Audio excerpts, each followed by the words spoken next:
Salam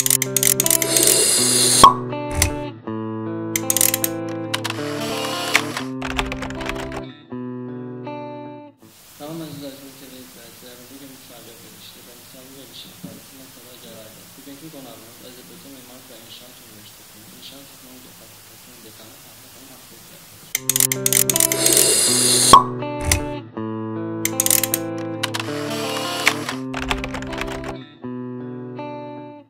Mən Akbeyli və Tahirə 1961-ci ildə Bakı şəhərində anadan olmuşam. Orta məktəbi bitirdikdən sonra 3 il istehsalatda çalışıb, sonra Memarlıq İnşaat Universiteti İnşaat Texnologiya Fakültəsinin məzunuyam. Hazırda yapışdırıcı materiallar betonlar texnologiyası katedrasında assistentlik, texnik elmlər doktoruyam və bildiyiniz kimi İnşaat Texnologiya Fakültəsinin dekan vəzifəsini icra edirəm. Qəbul olduğunuz fakültəni, öz istəyinizdə ifadəsiniz qalmışsınız. Qəbul olduğum fakültəni əlbəttə ki, öz istəyimlə seçmişəm. İlk növbədə onu demək istəyirəm ki, mənim valideynlərim, xüsusilə atam çox tələbkar və ciddi adam idi. Lakin buna baxmayaraq, ixtisas seçimində böyükdür, bütün uşaqlara müstəqillik vermişdi və bizim fikrimizi ön plana çəkirdi və mən universiteti, orta məktəbi bitirdikdən sonra, əslində orta məktəbi bitirdiyim zaman riyaziyyatçı olmaq istəyirdim. Amma həyat elə gətirdi, 3 il istehsalatda çalışdım və 3 ildən sonra universitetə daxil oldum və artıq istehsalatda çalışdığım vaxtda artıq ev tikmə kombinatında işlədim və onda mühəndislik sənətini sevməyə başladım və o zaman da İnşaat Mühəndisləri Universitetinin İnşaat Texnologiya Fakültəsinin tikinti materialları, o zaman adlanırdı tikinti materialı və konstruksiyon istehsalı ixtisasına qəbul olundum. Universitetdə neçənci ildən etibarən? Universitetdə 1994-cü ildən etibarən yapışdırıcı materiallar, betonlar texnologiyası katedrasında baş laborant vəzifəsindən başlamışam. Hazırda texnik elmlər doktoru və katedranın dosentiyəm. Tutduğunuz vəzifəni deyirsiniz? Tutduğum vəzifəyə əlbəttə ki, ilk növbədə zəhmətimlə deyərdim. Çünki valideynlərim bayaq qeyd etdim, valideynlərim çox tələbkar idi, ancaq bizim hər birimizi zəhmətə alışdırmışdı və biz hər şeyi zəhmətlə, işləməklə, bacarıqla çatmaq mümkün olduğunu öyrətmişdi və bu günlərdə mən bu işdə, bu vəzifəyə çatmağımda birinci növbədə hesab edirəm ki, çox işlədiyim üçün zəhmətimlə çatmışam və eyni zamanda əlbəttə ki, rəhbərliyin olan böyük etimadı ilə. İnşaat Texnologiya Fakültəsi, bu haqqında İnşaat Texnologiya Fakültəsi. İnşaat Texnologiya Fakültəsini o qədər sevirəm ki, bu haqda nə qədər desəniz saatlarla danışaram və bitməz. İnşaat Texnologiya Fakültəsinin, daha doğrusu ixtisasları, hansı ki, indi təhsil verdiyimiz ixtisaslar ki var, bu ixtisasların ilk dəfə buraxılışı tikinti materialları və konstruksiyon istehsalı ixtisası və mütəxəssis buraxılışı 1961-ci ildə olmuşdu. O zaman əlbəttə ki, İnşaat Mühəndisləri Universiteti deyildi, Texniki Universitetin nəzdində İnşaat Fakültəsində belə bir ixtisas vardı. Və 1975-ci ildə universitetimiz Texniki Universitetdən ayrılıb, müstəqil olaraq universitet yaradılmışdı və 76-cı ildə ilk dəfə İnşaat Texnologiya Fakültəsi o zaman ilk yaranmış fakültə olmuşdu və 1976-cı ildən bugünə İnşaat Texnologiya Fakültəsi şərəfli bir həyat yolu keçib. İxtisaslar, müxtəlif ixtisaslar dəyişib, inkişaf edib. Bugün bizim fakültəmizdə həm bakalavr, həm magistr hazırlığı üzrə mütəxəssis hazırlığı gedir. Bakalavr və eyni zamanda magistr ixtisası üzrə fövqəladə hallar həyat və təhlükəsizliyi mühəndisliyi, tikinti materialları və məmulatları texnologiyası mühəndisliyi, meşə materialları və ağac emalı texnologiyası mühəndisliyi və materialşünaslıq mühəndisliyi üzrə mütəxəssis hazırlayır. İnşaat Texnologiya Fakültəsinin yeni oturacı İnşaat Texnologiya Fakültəsinin yerli və xarici təşkilatlarla geniş əlaqəsi var. Xüsusilə ölkəmizin daxilində bu günləri inşaat sahəsində öz sözünü demiş müəssisələrlə, məsələn, Sement Holding, Azərbaycan Təşkilatı, Mətanət şirkətinin, As İnşaat, az bentaniyet ve birçok yani Respublikamızın inşaat materialları istehsal eden bütün meselelerine geniş əlaqələrimiz var. Eyni zamanda SNG ülkelerinin ve hatta Avrupa ülkelerinin bir sıra ülkelerine bir sıra istehsal meselelerine geniş əlaqələrimiz var. Hem eyni zamanda da ali məktəblərine. Belə bir sualımız var. Bildiğimiz kimi inşaat teknoloji fakültesi işte çalıştırılıyor. Ve bu tədris idarəsində ikinci fakültesi seçilir. İnşaat Teknoloji Fakültesi demezdim ki birinci korpusta tədris olunurdu. İnşaat Teknoloji Fakültesinin mütəxəssis hazırlığı hem birinci hem ikinci korpusta hayata geçirilirdi. Sadece olarak bugüne kadar, bu tədris ilinə qədər İnşaat Teknoloji Fakültesinin dekanlığı birinci korpusta, əsas korpusta yerleşirdi. Lakin orada şəraitimizin bir qədər yerimizin balaca olması ve xüsusilə iki ixtisas kafedramızın hansı ki 3 ixtisas üzrə mütəxəssis hazırlığı gedib, Fövqəladə Hallar Həyat Fərdinin Təhlükəsizliyi, Mühəndislik ixtisası və Tikinti materialları məmulatları texnologiyası mühəndisliyi və materialşünaslıq mühəndisliyi ixtisaslarını hansı ki hazırlayan kafedralar Fövqəladə Hallar Həyat Fərdinin Təhlükəsizliyi kafedrası və eyni zamanda yapışdırıcı materiallar beton materialının kafedrası ikinci korpusta yerləşdiyi üçün məhz bizim bu tədrisinin də yeni təmir olunmuş binada, təmir olunmuş yer ayrılması ve bizim fakültenin buraya köçülmesi məqsəd yönlü hesab edildi.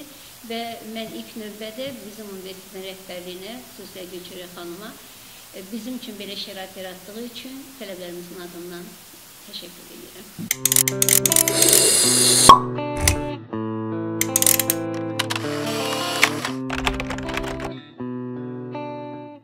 Birinci kursun valideynləri görüşməmizdə səbəb ilk növbədə qeyd etmək istəyirəm ki, mən İnşaat Texnologiya Fakültəsinin dekanlığına gəldiyim zaman ilk kredit sistemi ilə təhsil olan tələbələrin çox saylı kəsirləri olduğu ortaya çıxdı və bu da tələbələrin, bununla əlaqədar tələbələrin valideynlərinə zəng vurduqda və yaxud da məktubla müraciət etdikdə, məlumat verdikdə valideynlər təəccüb qalırdılar və qeyd edirdilər ki, nədən onların 4-cü kursda, 3-cü kursda oxuyan tələbənin kəsiri var, bu ola bilməz. Və bu da bir daha göstərdi ki, tələbələrin valideynləri görüşmə, yeni tədris qaydalarını, əsasnaməni onlarla bölüşmə, izah edilməsi lazımdır ki, tələbələrin, valideynlərin də onların evladlarının necə oxumaları haqqında məlumatı olsun. Çünki nəzərə alsaq ki, əvvəllər 3 kəsr olan tələbə avtomatik olaraq universitetdən xaric olundu. Bugün isə bizim ölkəmizdə ömür boyu təhsil tətbiq edilir və bunun da valideynlərin bilməsi mütləq lazımdır və xüsusilə ilk evladları ali məktəb universitetlərinin, ali təhsil alan valideynlərin bilməsi daha düzgün olar.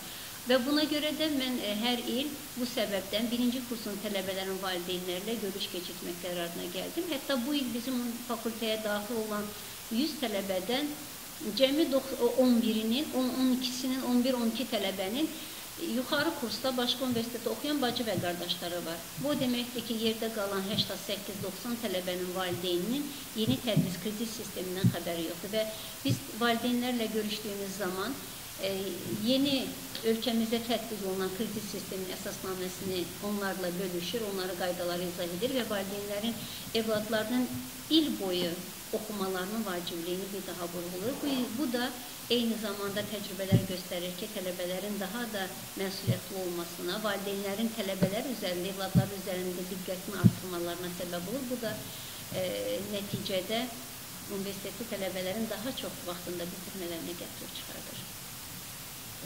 Ben tələbə olduğunuz vaxt düşünürdünüz ki, nə vaxtın tələbə olduğum zaman belə bir məsəl var. Bugünün əskəri özünü gələcəyin generalı görmüşsə, ondan əskər çıxmaz. Əlbəttə ki, mən tələbə olduğum dövrdə daha yüksək vəzifələrdə çalışacağım, istər istehsalat üzrə getmiş olsaydım, çalışsaydım istehsalatı, istər elm sahəsində olsa, yüksək nailiyyətlərə çatmaq üçün çalışacağım qarşıma məqsəd qoymuşdum və əlbəttə ki, orta məktəbdə oxuyan vaxt alim olmaq istəyirdim. Bugün texnik elmlər doktoruyam. Buna görə də əlbəttə bu mənim ən böyük arzum idi və öz arzuma çatmışam və ümid edirəm ki, Mənə etimadı olan hər kəsin etimadını da olacaq.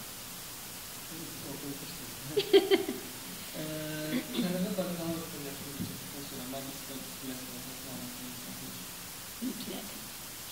Əgər bir tələbə, bayaq dediyim kimi, bir əskər özünə gələcəkdə general görmək istəyirsə, mütləq magistratdan oxuması lazımdır. İstəyir istehsalatda çalışsın, pillə qalxmaq üçün hansısa bir vəzifəyə, bir işə, bir səviyyəyə çatmaq istəyirsə də gələcəkdə elm sahəsini davam etdirsin, mütləq magistratdan olması lazım. Magistratını qutarmayan heç bir tələbə doktoranturaya daxil ola bilməz, universitetdə çalışa bilməz. Buna görə də ixtisaslarımızın davam etməsi, inkişafı üçün mütləq tələbələrin magistraturaya daxil olması vacib şərtdir. Tələbələrin sizin müraciətləriniz çox nəyə? Tələbələrin müraciəti ən çox icazə almaq və bir balları çatmayan bir imtahan sessiyasına müəllim kəsirim, bir balım çatmadı, nə eləyək? Sualı ilə müraciət edir, ən əsas. Sizin düşününüzdən əsas tələbə necə olmalıdır? Əsl tələbə ilk növbədə ağıllı olması lazımdır, səliqəli olması lazımdır. Elmə həvəsli olması lazımdır, çalışqın və bacarıqlı olması lazımdır və əlbəttə ki, universitetdə oxuduğu dövrdə vaxtını da maraqlı keçirməyi bacarması lazımdır və sərbəst vaxtını elmi öyrənməsində, eyni zamanda həm də mənalı istirahət keçirməyə sərf etməsi lazımdır. Tələbələr ən çox nə istəyir? Təhsil tələbələr? Bu iki fikir bir-birindən ayrılmazdır. Yaxşı oxuyan tələbə hər zaman fikir versəniz, ədəb-ərkan qaydalarına gözəlir. Ailədən gələn hər bir tələbə, hər zaman şəxsən mən düşünürəm ki, hər kəsin bu fikridir. Hər bir tələbələrə də dəfələrlə bunu hər zaman deyərəm. Hər bir tələbə öz ailəsindən gəlir və ailəsinin ona verdiyi tərbiyəni gətirir. Ona görə tərbiyəli tələbələr olması lazımdır ki, heç bir kəs onların ailəsi haqqında da mənfi fikrə düşməsin və tələbə əgər ədəb-ərkan qaydalarını düzgün verirsə, daxili nizam qaydalarına riayət etdirirsə, əlbəttə o tələbə həmişə çalışqan olacaq, həmişə oxuyacaq və oxuyan tələbələrdə hər zaman bu göstəricilər yüksək olur. Tələbələrdə həvəs yaratmaq daha çox müəllimdən asılır, tələbə nesinə? Əslində tələbənin yaxşı oxuması hər iki tərəfdən asılıdır. Çünki əgər tələbə oxumaq həvəslidirsə, qrup oxumaq həvəslidirsə, çalışırsa, o zaman müəllim auditoriya hazırlıqsız gedə bilməz və daha çox evdə öz üzərində çalışır. Əgər qrup zəifdirsə, oxumaq istəmirsə, dərsi pozursa, o zaman əlbəttə ki, müəllim də elə o qrupun səviyyəsində dərsi keçir. Amma əlbəttə ki, məsuliyyətli müəllim o tələbəni dərsə maraqlandırması və bu günləri texnika, texnologiya inkişaf edib ki, tələbənin dərsi tələbəyə həvəs oyatmaq, maraqlandırmaq hər cür imkanlar var və güman edirəm ki, bizim universitetin əsas etibarilə mən 100% deyə bilmərəm, ancaq əsas etibarilə bütün müəllimlər tələbələrə o müasir metodlardan istifadə dərs keçməyə çalışır ki, tələbələrin elmi həvəsini artırsın və onların gözəl mütəxəssis olmaları üçün şərait yaratsın. İndiki təhsil sistemi yaxşıdır, yoxsa bölümün başqa? O vaxtın vaxtda beləsizsə, təhsildə necə dəyişikliklər oldu? İndiki təhsil sistemi yaxud da bizim təhsil sistemi. İndiki mən belə bir şey deyərdim, bugünkü tələbələr bugünün qədrini bilmirlər. Bugün təhsil sistemi o qədər tələbəyə imkanlar yaradır, şərait yaradır.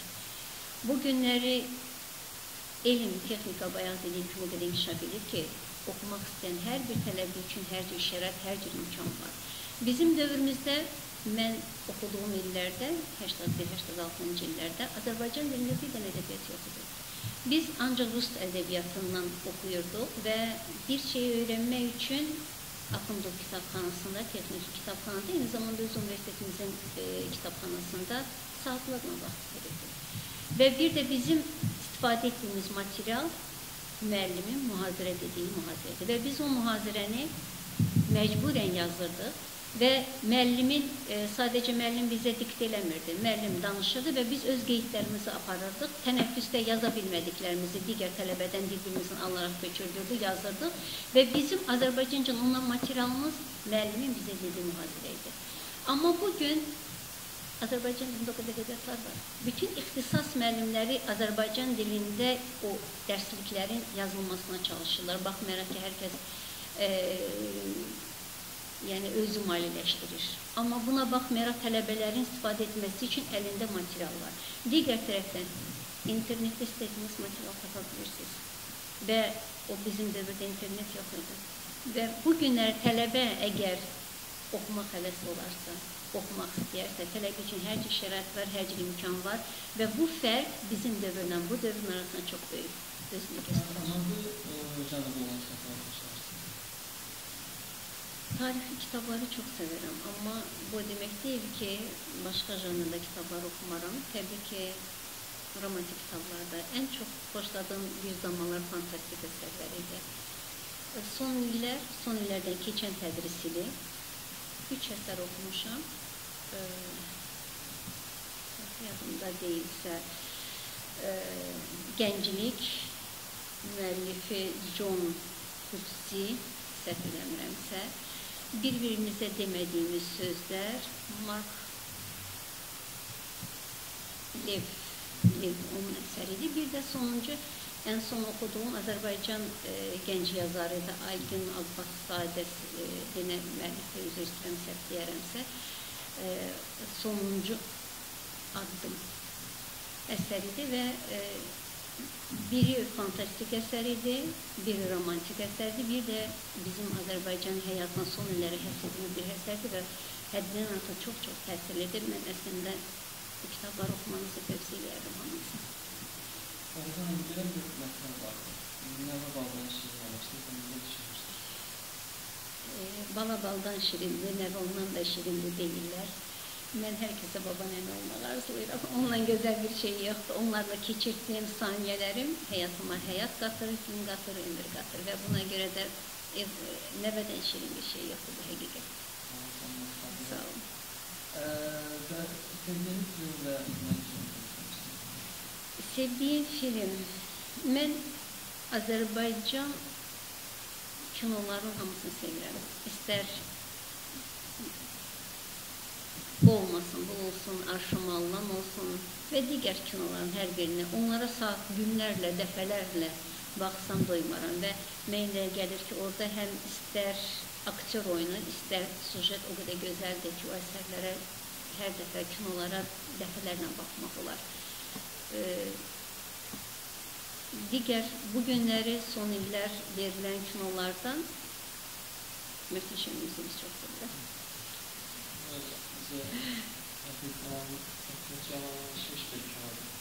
Yəni ona görə bunu sevməmək mümkün deyil. Boş vaxtlarımı necə keçirdirəm? Əslində, mən elə gəlir ki, bizim universitetdə bütün rəhbərliklər hansından soruşsanız, boş vaxtımız yoxdur deyər. Həqiqətən, hələ də biz dekanların boş vaxtı çox azdır. Amma boş vaxtımı necə keçirdirəm? Boş vaxt taparamsa, xüsusilə yay məzuniyyət vaxtı boş vaxtım olur. Boş vaxtlarımda mən dəniz kənarında oturmağı, saatlarla suyun şırıltısına dinləmək, istəyir çayın, istəyir dəniz səsinə qulaq asmağı çox sevirəm. Təbiətdə gəzməyi sevirəm. Mən məzuniyyətə çıxdığım zaman, əgər məzuniyyətdə oluramsa, oturaq dincəlməyi yox, yəni gəzintili istirahəti çox sevirəm. Və bu günləri iş vaxtı müddətində ən gözəl istirahətim nəvələrimlə oynamaqdır. Belə bir sual verin. İlk müəllimim. İlk müəllimim. Təbii ki, xatırlayıram. Təkcə ilk müəllimim yox. Orta məktəbdə mənə dərs deyən bütün müəllimlərimi tanıyıram. O birinci sinifdə mənə Kamil müəllim adında bir müəllim dərs deyirdi. Və o müəllim o qədər tələbkar müəllim idi ki, tələbkar və sərt müəllim idi. O müəllimin sinifinə yazılmaq üçün valideynlər növbəyə durardılar. Və o müəllim hazırladı, birinci sinifdə dərs dediyi bütün şagirdlər orta məktəbi yüksək qiymətlə bitirirdi və istər Kamil müəllim olsun, istər Zərfi xanım olsun, istər Riyaziyyat müəllimim vardı, Ömür Malı müəllim, Seyfullah müəllim, Əkbər müəllim, fizika müəllim, Xankişi müəllim. Yəni, bütün müəllimlərimi bir-bir adlarını hamısını saya bilərəm, orta məktəbdə mənə dərs deyən və mənim həyatımda rolu olan müəllimlərim də çox olur və onların hər birinə öz minnətlərimi bildirirəm.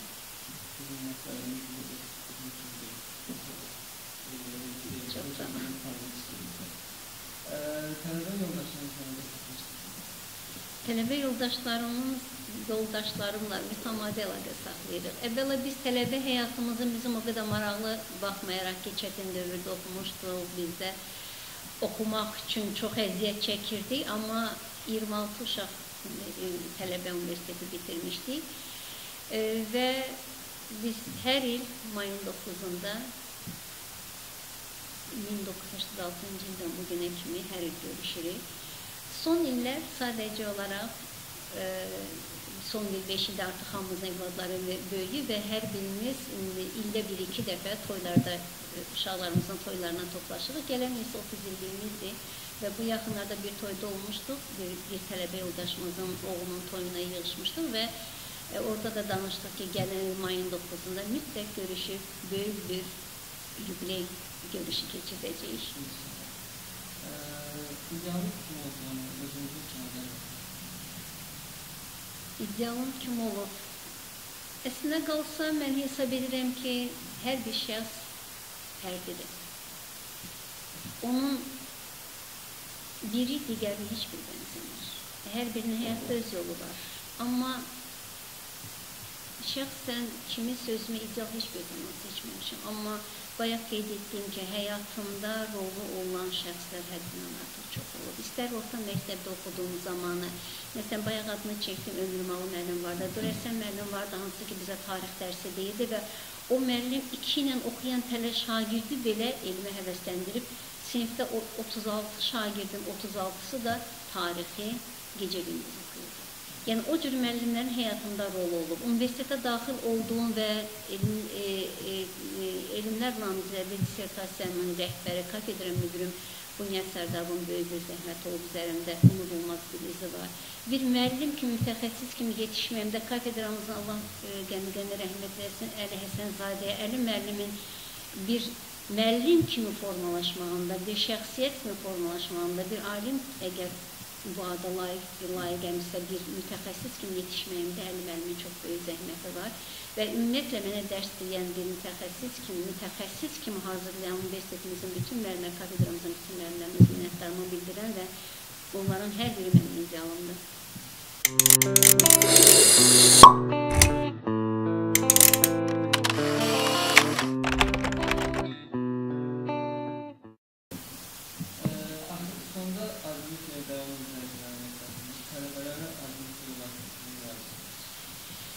Əvvəla sizlərə, Aydınlıq TV-nin yaradıcılarına uğurlar arzulayıram və sizə daha gözəl, daha möhtəşəm işlərə imza atmanızı arzulayıram. İnşaat Texnologiya Fakültəsinin tələbələrinin isə ilk növbədə can sağlam olmalarını və yaxşı oxumalarını, yaxşı çalışmalarını və gözəl mütəxəssis olmaları üçün əllərindən gələn əsirgəməməyi arzulayıram. Çünki siz elə bir ixtisasın sahibi olacaqsınız ki, sizin seçdiyiniz ixtisaslar bugün istehsalatda, istər tikintidə lazımı olan ixtisaslardır. Və bugün nəzərə alsaq ki, inşaat sektoru sürətlə inkişaf edir və tikinti material məmulatları, texnologiyası mühəndisliyi, material mühəndisliyi, eyni zamanda fövqəladə hallar həyat və təhlükəsizliyi mühəndislərinə ehtiyac var və siz yaxşı oxuyarsınızsa, yaxşı çalışarsa, yaxşı mütəxəssis olarsınızsa, İnanın ki, siz işsiz qalmazsınız. Özünüzə iş tapacaqsınız və gələcəkdə gözəl mütəxəssislər kimi yetişəcək, mütəxəssis olacaqsınız.